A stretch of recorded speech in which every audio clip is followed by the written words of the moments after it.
Praise the Lord. இன்றைய கர்த்தருடைய வார்த்தை ரோமர் 8:28.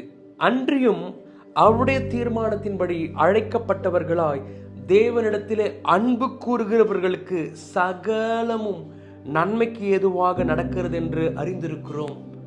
பாருங்க, ஆண்டவரால் அழைக்கப்பட்டிருக்கிறோம், அவரை அன்பு கூறுகிறோம், அவரை நேசிக்கிறோம்னா நமக்கு நடக்கிற எல்லாவற்றையும் ஆண்டவர் நன்மையாகவே அதை முடிய பண்ணுவார். ஒருவேளை இன்றைக்கு நம்முடைய பார்வைக்கு அது தீமையா தெரியலாம், அது கசப்பா இருக்கலாம், ஒருவேளை சூழ்நிலைகள் கைவிடப்பட்டது போல இருக்கலாம், ஒருவேளை சிலர் நம்முடைய இருதயத்தை நொறுக்கலாம். ஆனா இன்றைக்கு அது நமக்கு கசப்பா இருக்கும், இன்றைக்கு அது தீமையா இருக்கும். ஆனால் ஆண்டவர் அதையே நமக்கு நன்மையாக மாற்றுவாருங்க.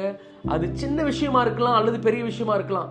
ஏன் நீங்க ஏதோ வெளியே போறதுக்காக வெயிட் பண்ணிட்டு இருக்கிறீங்க, பயங்கரமா மழை பெஞ்சிட்டே இருக்குது, டிலே ஆகிட்டே இருக்குது, ஐயோ என்னடா அது நம்ம டைம் வேஸ்ட் ஆகிட்டே இருக்கே, நம்ம போக வேண்டிய நேரத்தில் போக முடியலன்னு ஒருவேளை நீங்கள் குழப்பமாக இருந்தீங்கன்னா அதை கூட ஆண்டவர் நன்மைக்காக தான் முடிக்க பண்ணுவார். ஒருவேளை நீங்கள் கொஞ்சம் சீக்கிரம் போயிருந்தீங்கன்னா ஏதோ ஒரு ஆபத்து உங்களை அட்டாக் பண்ணியிருக்கோம், அதுலேருந்து ஒருவேளை ஆண்டவர் உங்களை தப்பிக்க வைக்கும்படி கூட டிலே பண்ணியிருக்கலாம். அதாவது நான் எக்ஸாம்பிள் சொல்கிறேன் பாருங்க, என் வாழ்க்கையில் 2013 வருஷத்தில் ஒரு பெரிய விபத்து நடந்துச்சு. என்னுடைய கால் உடைந்து போனது, வலது கால்.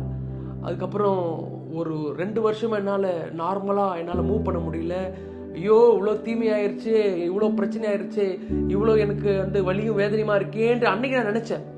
ஆனால் அந்த தீமை தான் இன்றைக்கு என் வாழ்க்கையில் நான் உங்கள் முன்னாடி ஒரு ஊழியக்காரனாக நான் பிரசங்கித்து கொண்டிருக்கிறேன். அந்த தீமையை தான் இன்றைக்கு ஆண்டவர் நன்மையாக மாற்றிருக்கிறார். ஏன்னா அந்த ஒரு சூழ்நிலையில தான் என் வாழ்க்கையை நான் கொஞ்சம் நிதானித்தேன்.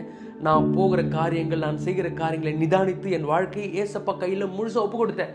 ஒருவேளை அந்த தீமை என் வாழ்க்கையில் வரலன்னா இன்னைக்கு நான் இப்படி ஒரு ஊழியக்காரனாக இருந்திருக்கவே முடியாது. அதனால நான் உங்களை பார்த்து சொல்கிறேன், உங்கள் வாழ்க்கையில் சில கசப்பான அனுபவங்கள், சில துன்பங்கள், சில போராட்டங்கள் உங்களுக்கு வந்திருக்கலாம், வரலாம்.